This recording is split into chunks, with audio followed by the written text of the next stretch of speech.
एक टॉपिक है अर्थ मैग्नेटिज्म, उसमें अर्थ का मैग्नेटिक फील्ड पढ़ते हैं, ठीक है, वो भी करेंगे।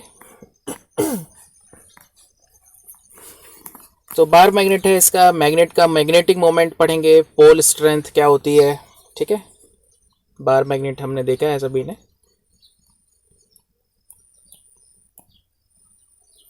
पोल स्ट्रेंथ, मैग्नेटिक मोमेंट,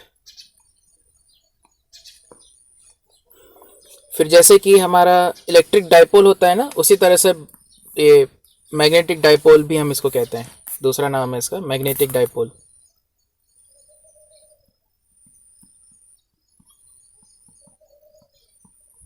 इसकी फील्ड लाइंस कैसी होती हैं, और एक्सटर्नल मैग्नेटिक फील्ड में ये टॉर्क एक्सपीरियंस करेगा या फोर्स एक्सपीरियंस करेगा, दो बार मैग्नेट्स के बीच का फोर्स, ठीक है, ये सब टॉपिक्स हैं। फिर इसका ऑसिलेशन एक है, oscillation in external magnetic field,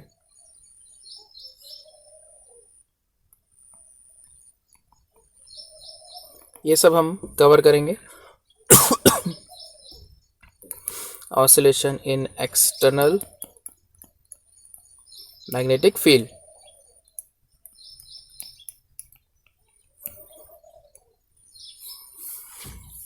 देखो, जो मैग्नेट होता है वो एक तरह का एलॉय होता है, कोबाल्ट, निकल, ठीक है, एल्यूमिनियम, और भी एडवांस मैग्नेट्स होते हैं जिसमें और भी डिफरेंट तरह के मटेरियल्स यूज़ किए जाते हैं, फैब्रिकेट किए जाते हैं। ये मतलब ये नेचुरली अकरिंग मैग्नेट भी होते हैं वैसे तो, और ये फैक्ट्री में भी बनते हैं। सो जो खास बात होती है मैग्नेट की, बार मैग्नेट की, वो ये होती है कि उसमें उसमें दो पोल्स आ जाते हैं, साउथ पोल और नॉर्थ पोल। सो ये क्या होते हैं, साउथ पोल और नॉर्थ पोल क्या होते हैं? एक पॉइंट होते हैं हम कह सकते हैं, ठीक है, बट वो पॉइंट कहाँ है ये प्रिसाइजली फाइंड करना हमारे लिए मुश्किल है, ठीक है। वो क्यों है, देखो ध्यान से। जैसे कि चार्जेस की अगर मैं बात करूं, सो पॉइंट चार्ज, जैसे प्लस क्यू और माइनस क्यू, ये भी पॉइंट चार्जेस ही हैं, ठीक है ना। बट एग्जैक्टली वो कौन सा पॉइंट हम लें कि जहाँ पर वो पॉइंट चार्ज है पूरा, ठीक है। एक पॉइंट तो होता नहीं है, मतलब जीरो वॉल्यूम हो गया पॉइंट अगर हम माने तो, कुछ छोटा सा स्फीयर ही होगा, सही, ठीक है। तो वो थ्योरेटिकल पॉइंट है एक्चुअली, कि पॉइंट चार्ज हम कहते हैं चार्ज को, बट प्रैक्टिकली तो वो कोई लाइन हो सकती है, या स्फीयर हो सकता है, सिलेंडर हो सकता है, ठीक है ना। तो पॉइंट चार्ज का मतलब फिर वो होता है कि हम दूर से देख रहे हैं उसको, ठीक है ना, तो वो पॉइंट चार्ज की तरह नज़र आएगा। यहाँ फिर मैग्नेटिक पोल का क्या मतलब है, और मैग्नेटिक पोल क्या होता है, ठीक है। तो थोड़ा उसका मैं बताता हूँ डिस्क्रिप्शन।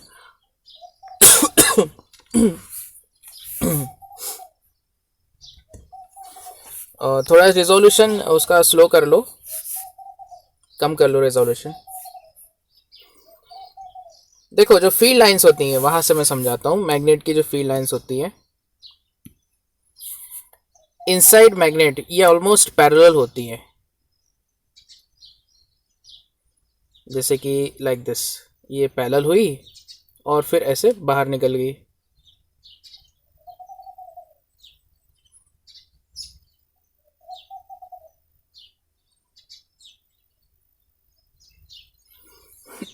ठीक है ना।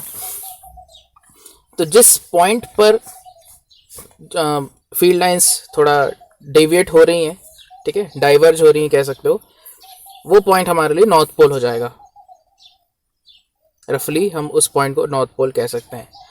और उसी तरह से यही फील्ड लाइंस जब अंदर एंटर करेंगी मैग्नेट को, लाइक दिस, ठीक है ना। तो जहां पर एंटर करेंगी वो हमारे लिए क्या हो जाएगा, साउथ पोल।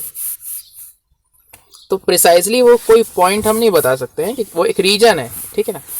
नॉर्थ पोल और साउथ पोल एक रीजन है जहां पर हम कह सकते हैं कि फील्ड लाइंस पैरेलल से डाइवर्जिंग होना शुरू हो रही है मैग्नेट के अंदर, ध्यान रखना, मैग्नेट के अंदर। और साउथ पोल बाहर से फील्ड लाइंस आ रही हैं, कन्वर्ज हो रही हैं एक तरह से हम कह सकते हैं, और फिर पैरेलल बन गई वो।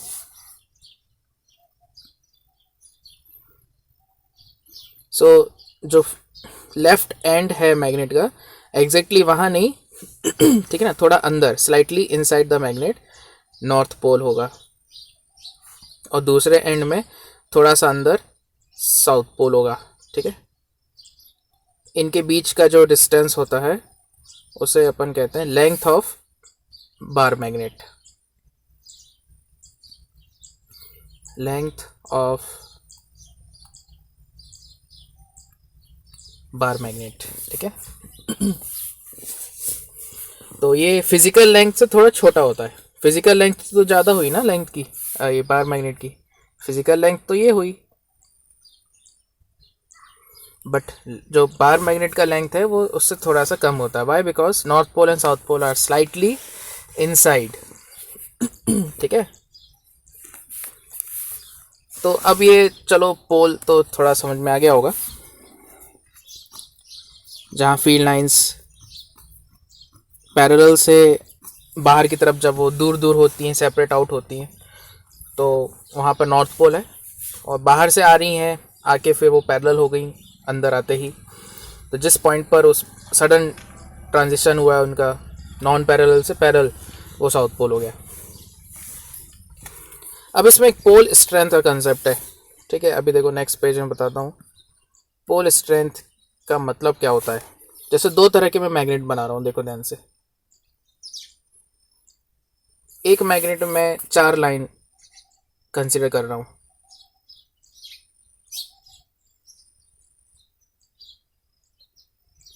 दिस।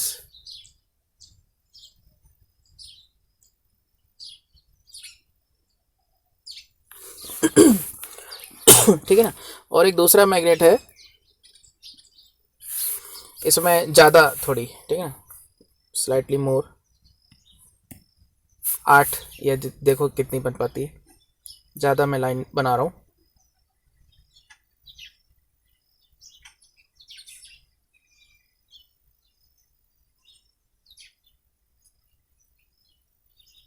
टच नहीं होना चाहिए।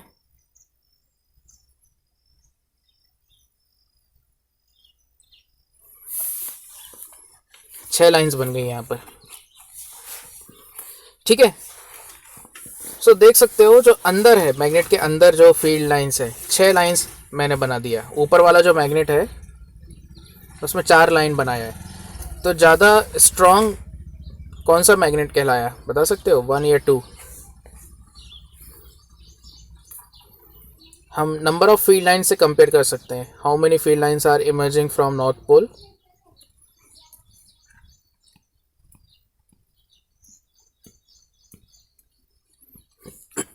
हाँ, वेरी गुड। तो पोल स्ट्रेंथ का मतलब डायरेक्टली प्रोपोर्शनल टू होता है कि number of field lines. Pole strength is proportional to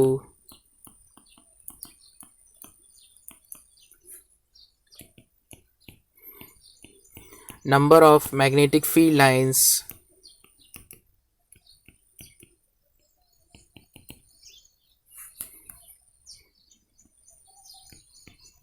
emerging out of bar magnet। ठीक है, तो नॉर्थ पोल से जितनी फील्ड लाइंस बाहर आ रही हैं उतनी ही फील्ड लाइंस साउथ पोल में अंदर जाएंगी। ठीक है, तो दोनों की पोल स्ट्रेंथ बराबर होती है, बट डिफ्रेंशिएट करने के लिए हम नॉर्थ पोल का प्लस में लेते हैं, साउथ पोल का नेगेटिव में लेंगे। इसको हम m से डिनोट करते हैं। ठीक है, नॉर्थ पोल का हम प्लस m ले लेंगे और साउथ पोल का माइनस m। ठीक है, जैसे कि पॉजिटिव चार्ज के लिए हम प्लस क्यू लेते हैं ना, नेगेटिव चार्ज के लिए minus Q. Similarly over here plus और माइनस, पॉजिटिव पोल मतलब नॉर्थ पोल, नेगेटिव पोल का मतलब साउथ पोल। एम से डिनोट किया जाता है पोल स्ट्रेंथ को। इसके बाद अब देखो ध्यान से और क्या क्या मैग्नेट में आता है। नेक्स्ट मैं एक डायग्राम और बनाता हूँ, उसमें बताना डिफरेंस क्या है।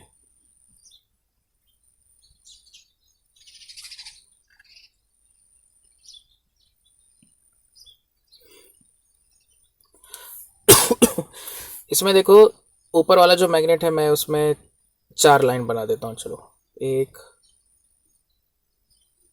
2 3 4, दूसरे में भी 4 लाइन ही बना रहा हूँ।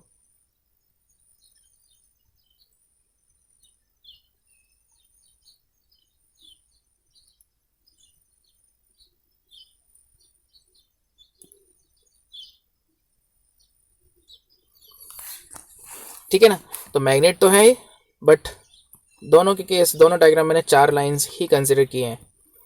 तो क्या सेम हो गया दोनों का, दोनों मैग्नेट्स का सेम क्या हो गया, पोल स्ट्रेंथ सेम हो गया, राइट।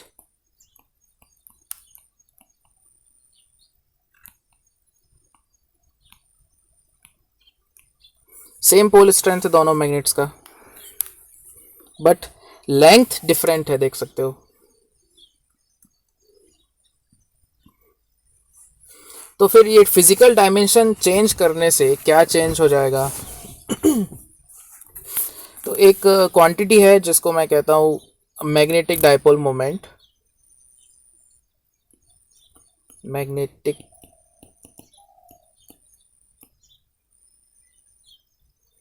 डायपोल मोमेंट ये फिजिकल डायमेंशंस पर डिपेंड करता है। जैसे कि एक रिंग का हम करते थे ना, रिंग का रेडियस अगर आर है, करंट है आई, तो इसका क्या फॉर्मूला था, करंट इनटू एरिया।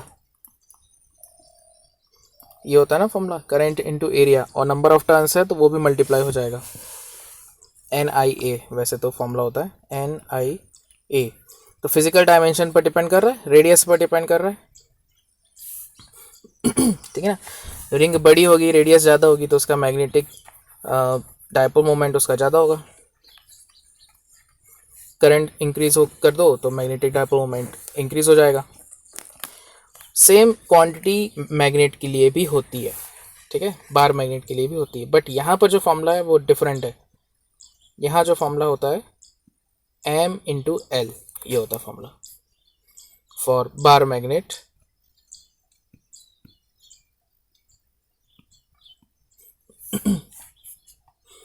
पोल स्ट्रेंथ को मल्टीप्लाई कर दो, pole strength into length of magnet, तो हमको मिलता है मैग्नेटिक मोमेंट। ठीक है ना, मैग्नेटिक मोमेंट। अब इन दोनों मैग्नेट्स का डिफरेंट आ गया, लेंथ 2 की ज़्यादा है, L2 is greater than L1, और m तो सेम है ना, पोल स्ट्रेंथ सेम है, सो मैग्नेटिक मोमेंट 2 का ज़्यादा होगा। Magnetic moment of 2 is greater than magnetic moment of 1। ठीक है, और देखो नेक्स्ट डायग्राम में और थोड़ा डिफरेंस क्या होता है। मैग्नेट्स का अगर मटेरियल सेम है तो देखो एक मैग्नेट में बना रहा हूँ ऐसा, और दूसरा मैग्नेट जिसकी लेंथ सेम ले रहा हूँ, एरिया ऑफ क्रॉस सेक्शन उसका इंक्रीज कर दिया, सेम मटेरियल्स है, तो क्या डिफरेंस आएगा बताओ जरा।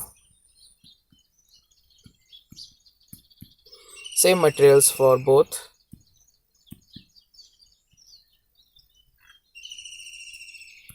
magnets.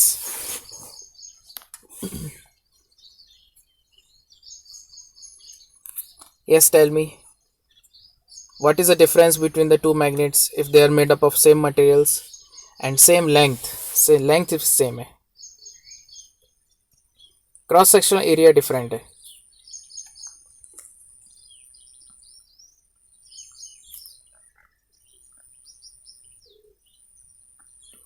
Different cross sectional area, बता सकते हो इन दोनों में डिफरेंस क्या होगा। अगर क्रॉस सेक्शन एरिया अलग है दोनों का, लेंथ सेम है, मटेरियल भी सेम है, ओके। अच्छा चलो मैं बताता हूँ, जैसे क्रॉस सेक्शन एरिया कम है ना तो वहाँ कम फील्ड लाइंस आएंगी, हो सकता है। चलो अभी एग्जांपल के लिए मैं 4 ले लेता हूँ, और क्रॉस सेक्शन एरिया मैंने डबल कर दिया, सपोज एरिया डबल, तो अब फील्ड लाइंस भी डबल हो जाएंगी। अब मैं 8 बना देता हूँ यहाँ पर।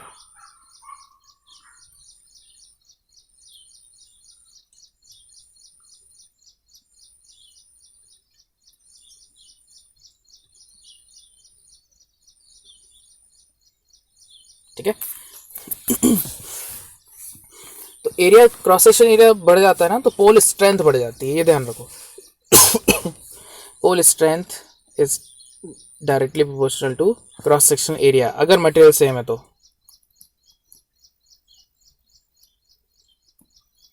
इज प्रोपोर्शनल टू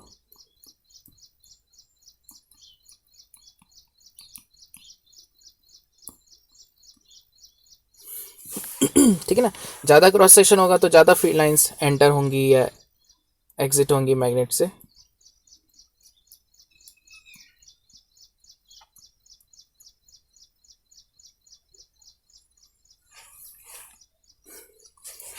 सो अभी देखो क्रॉस सेक्शन एरिया पर डिपेंड कर रहा है, बिकॉज मैग्नेटिक मोमेंट का फॉर्मूला है m इंटू एल, ठीक है ना। सो हियर एल तो सेम है, area of cross section different है, ठीक है ना। तो मैग्नेटिक मोमेंट डिपेंड करेगा पोल स्ट्रेंथ पर, अब पोल स्ट्रेंथ सेकेंड वाले मैग्नेट की ज़्यादा होगी, m2 is greater than m1, और by counting the number of lines I can say m2 is 2 times of m1, ठीक है ना। सो मैग्नेटिक मोमेंट 2 का जो होगा वो हो जाएगा m2l2, magnetic moment first magnet का हो जाएगा m1l1, ठीक है। l1 l2 तो इक्वल है, तो यहाँ से हम रेशियो भी निकाल सकते हैं, है ना। m2 upon m1 is equal to pole strength of 2 by pole strength of 1, ये हो जाएगा 2:1 आ जाएगा, है ना। रेशियो भी निकाल सकते हैं। तो दूसरा जो मैग्नेट है उसकी लेंथ सेम है बट वो वाइड है, क्रॉस सेक्शन उसका ज़्यादा है, तो पोल स्ट्रेंथ उसकी ज़्यादा होगी। अच्छा, और अब नेक्स्ट डायग्राम देखो, मैं 2 मैग्नेट्स बना रहा हूँ, उसमें बताना डिफरेंस क्या है।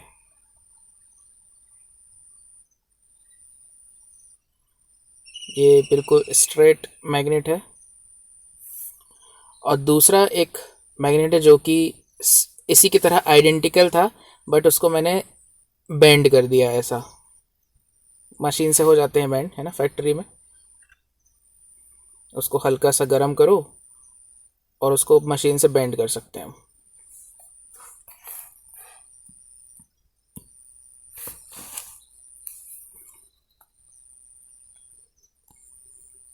क्या डिफरेंस आएगा बताओ। सेम मटेरियल है, फिजिकल लेंथ भी सेम है, same material and physical length,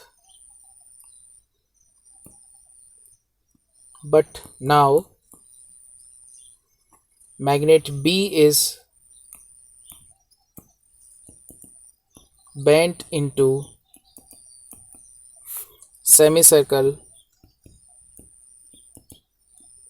semicircular arc.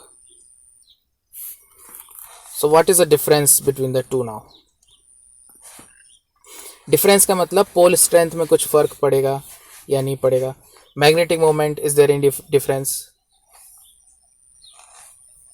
ये बताना है।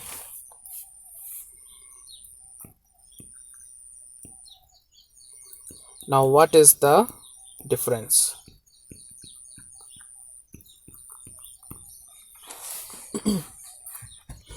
तो देखो क्रॉस सेक्शन एरिया तो सेम रहा, क्रॉस सेक्शन एरिया सेम है तो पोल स्ट्रेंथ सेम रहेगा।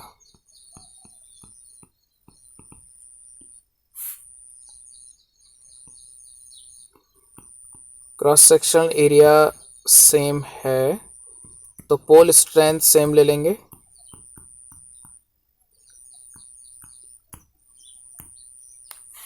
ठीक है, बट फिजिकल लेंथ सेम है।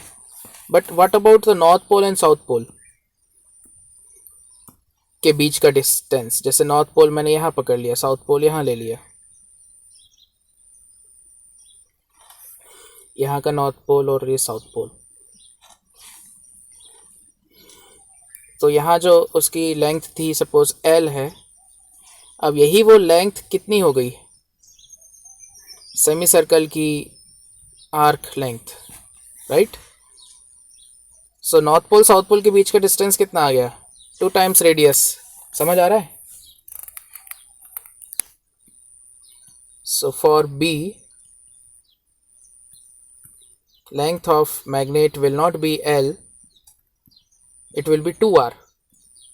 और R और L में कैसे रिलेशन निकालेंगे देख सकते हो, pi R is equal to L, so R is equal to L upon pi, तो लेंथ ऑफ मैग्नेट आ जाएगा 2L अपॉन पाई। ठीक है, पोल स्ट्रेंथ तो सेम है, मैग्नेटिक मोमेंट फर्स्ट का क्या हो जाएगा M into L, magnetic moment second का क्या हो जाएगा M इंटू एल, मतलब जो भी लेंथ ऑफ मैग्नेट, बट वो 2R लेंगे, सो M into 2L by pi. ठीक है, कम हो गया।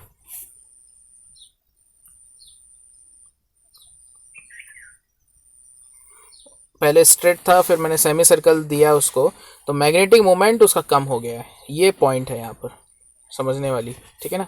अगर मैं रेशियो निकालूं तो देख सकते हो M2 by M1 is equal to 2 upon pi.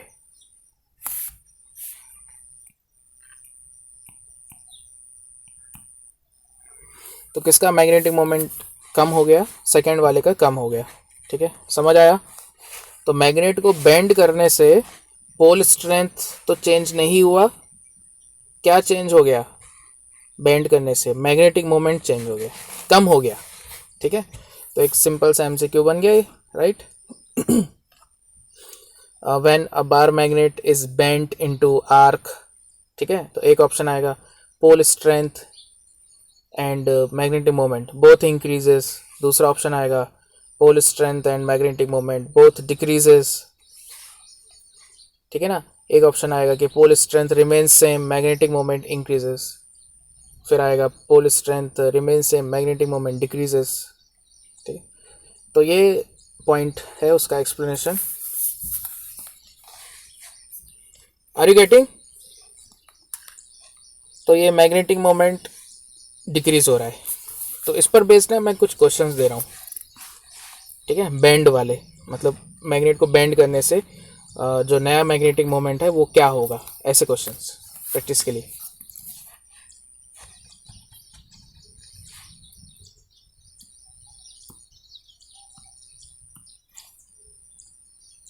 Okay, चलो एक क्वेश्चन करो। A bar magnet has magnetic moment of M.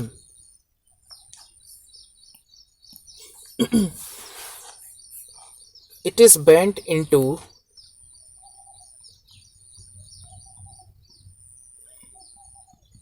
ये जेई मेन में भी आ सकता है, एडवांस में भी आ सकता है। It is bent into arc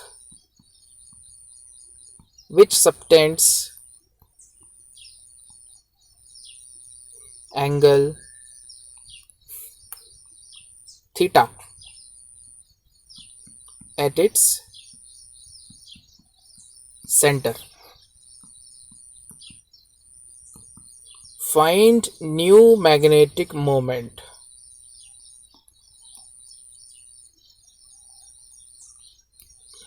चलो करो, ट्राई करो, 30 सेकेंड से मुझे आंसर दो।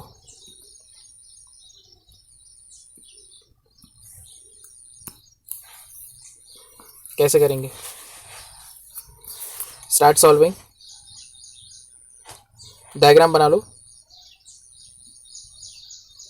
पहले ये मैग्नेट ऐसा था, अब ये मैग्नेट ऐसा हो गया।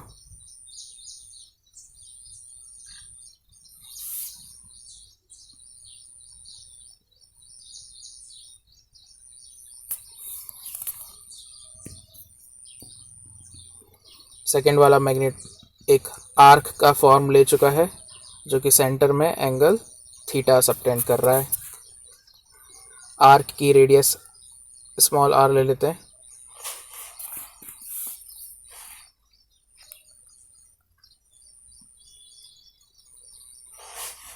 करो, ट्राई करो, आंसर आ चुका होगा अब तक।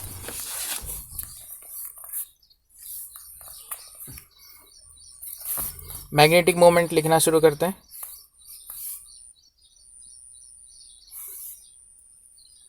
तो आर्क की लेंथ एल लेनी है, ध्यान रखना। उसी मैग्नेट को मैंने बेंड किया हुआ है।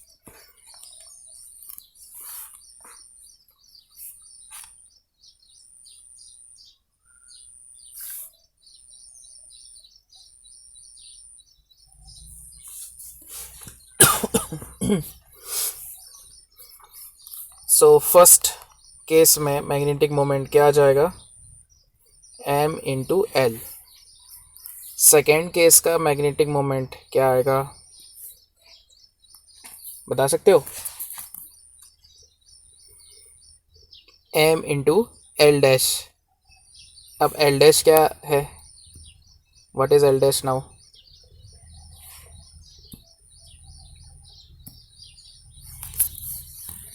एल डैश जो है नॉर्थ पोल और साउथ पोल के बीच का डिस्टेंस होगा।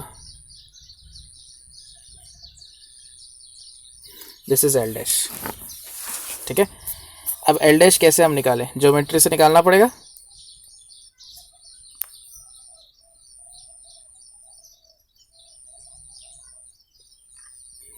देख सकते हो ये आइसोसेलेस ट्रायंगल बन रहा है।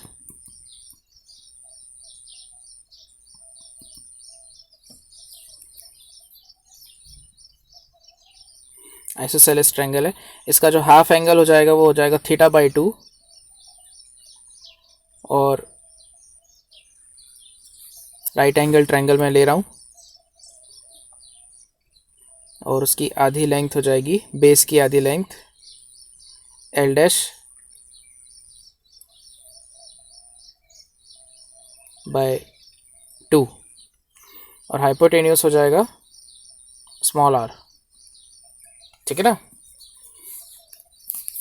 तो फाइंड करो एल डैश और आर में रिलेशन। तो यहाँ से मैं लिख देता हूँ sign theta by 2 is equal to opposite by hypotenuse L dash by 2 divided by R, ठीक है ना। सो L dash कितना आ गया? L dash आया 2R साइन थीटा बाय 2। मिल गया L dash।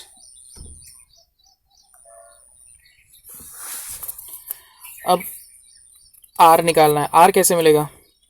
तो अभी आर्क की बात करते हैं। देखो आर्क है ना, जो आर्क की लेंथ क्या है? एल।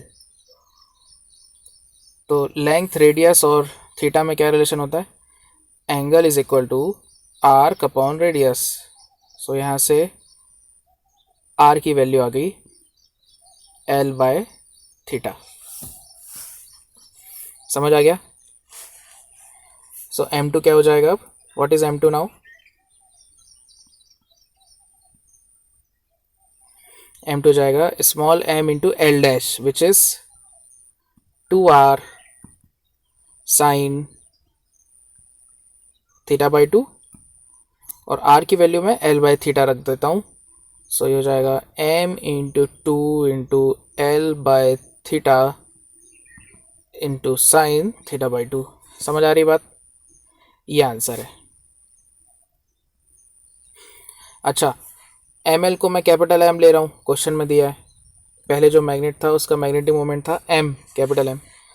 सो एम एल को कैपिटल एम ले लो, सो m2 हो जाएगा m इंटू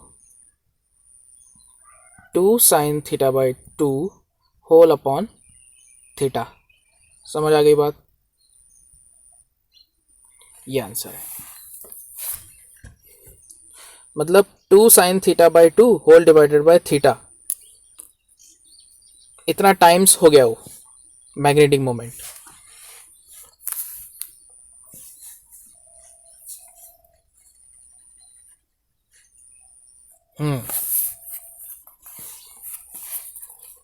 तो और देता हूँ ऐसे क्वेश्चन, देखो। तो थोड़ा सा मैथ्स आ गया, ज्योमेट्री आ गया, ठीक है ना। फिजिक्स तो कम है इसमें, ज्योमेट्री ज़्यादा है, ट्रिग्नोमेट्री ज्योमेट्री वो सब ज़्यादा है। फिजिक्स तो बस यहीं तक थी, मैग्नेटिक मोमेंट का फॉर्मूला जो कि होता है पोल स्ट्रेंथ इनटू लेंथ, उसके आगे फिर है ना 9th 10th 8th क्लास की मैथ्स आ गई काम में। तो चलो ठीक है, अब आगे बढ़ते हैं। ऐसा ही एक मैं क्वेश्चन दे रहा हूँ।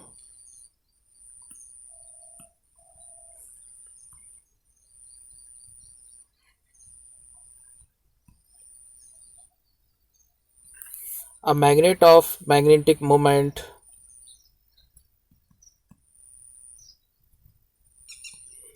capital M is bent into following shape.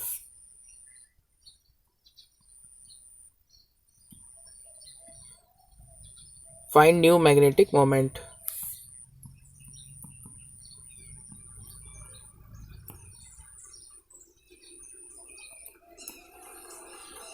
तो ऐसे क्वेश्चन में ज्योमेट्री ही काम में आनी है। जैसे कि फर्स्ट क्वेश्चन लिखते हैं, एल शेप दे दिया उसको। Second question like this.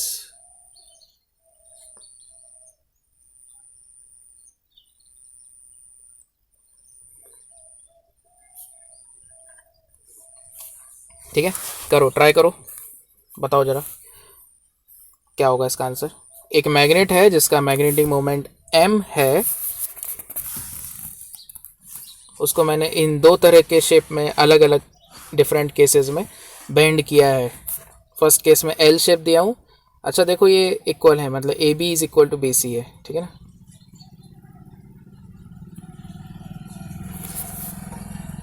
Mid point पर बेंड किया होगा मैंने, A B is equal to B C. करो, ट्राई करो। फर्स्ट केस में 90 डिग्री है, सेकंड केस में थीटा है। तो आई थिंक सेकंड वाला सॉल्व कर लो, उसमें थीटा की वैल्यू 90 रख देना, मतलब π/2 रख देना, तो फर्स्ट का आंसर आ जाएगा। ठीक है ना, टाइम बचेगा हमारा। सेकंड वाला हम डायरेक्टली सॉल्व कर लेते हैं, फिर फर्स्ट उसमें थीटा की वैल्यू π/2 पुट कर देंगे तो फर्स्ट आ जाएगा आंसर।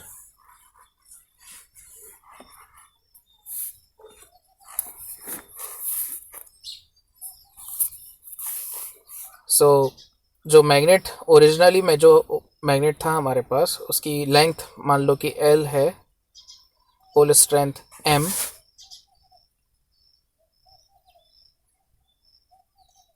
है ना, +m-m, नॉर्थ पोल साउथ पोल। सो उसका जो ओरिजिनल मैग्नेटिक मोमेंट था m इंटू L। अब उसको दो तरह से हमने अलग अलग केस में बेंड किया। Okay, m/√2। अच्छा,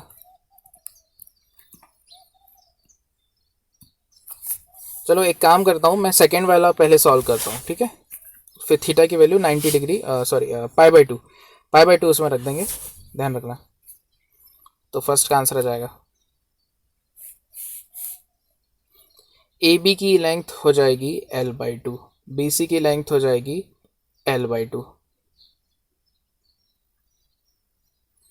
तो ए सी की लेंथ क्या आएगी, ए और सी के बीच की डिस्टेंस क्या होगी।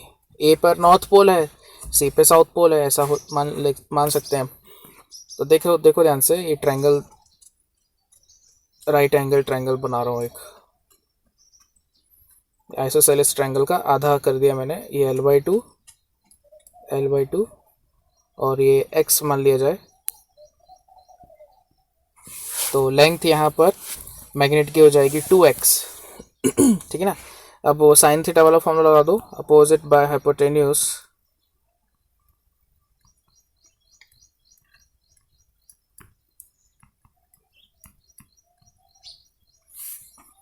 सो 2x डायरेक्टली मुझे मिल गया L साइन थीटा/2। सो जो नया मैग्नेटिक मोमेंट है M2, ये होएगा pole strength into 2x, so M into L into sine theta. Very good, yes right. ML को मैं लिख देता हूँ कैपिटल M। तो साइन थीटा/2 टाइम्स हुआ है।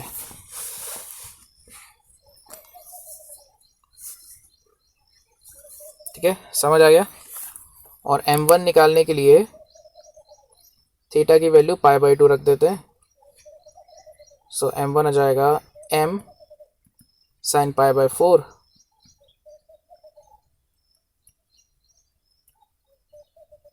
M/√2 आ गया। ठीक है, क्लियर।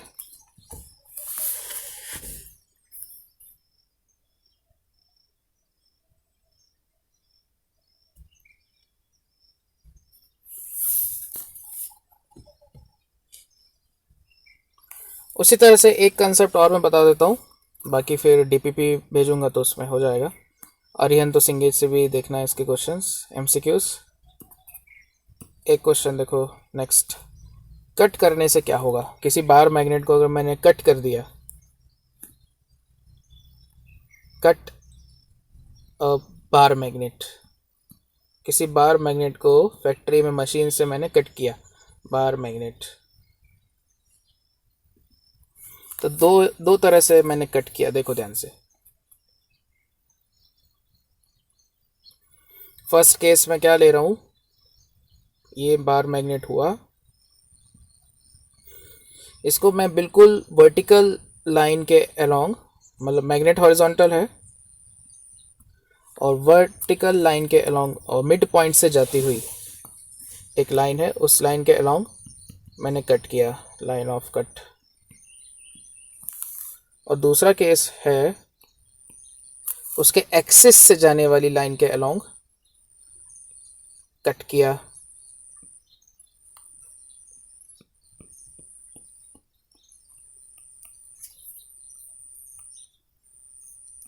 Line of cut. ठीक है ना। तो क्या डिफरेंस होगा, अब यहाँ पर मुझे दो पीस मिलेंगे मैग्नेट के,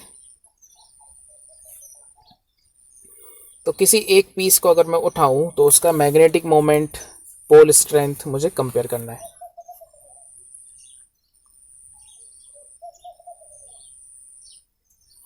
और सेकंड केस में मुझे दो पीस मिलेंगे,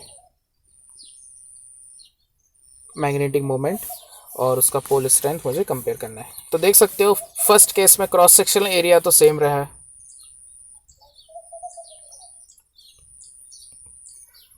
क्रॉस सेक्शनल एरिया तो चेंज नहीं हुआ, सेम रहा, तो पोल स्ट्रेंथ सेम रहेगी, पोल स्ट्रेंथ सेम रही, बट जो लेंथ है वो आधी हो गई।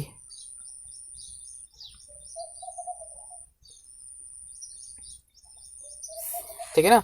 तो मैग्नेटिक मोमेंट का फॉर्मूला क्या होता है, M into L, pole strength same, length आधी, तो मैग्नेटिक मोमेंट आधा हो गया। समझ आई बात। So if you cut a magnet along a line which is perpendicular bisector of bar magnet, then magnetic moment will be reduced to half. Why? Because length is half, but pole strength will remain same.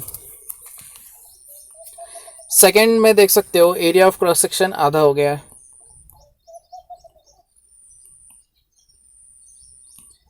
Area of cross section is halved, so pole strength आधी हो गई, length same रहा, ठीक है ना, length same रहा, तो magnetic moment का फॉर्मूला अगर हम लगा दें m इंटू एल, तो मैग्नेटिक मोमेंट आधा हो जाएगा।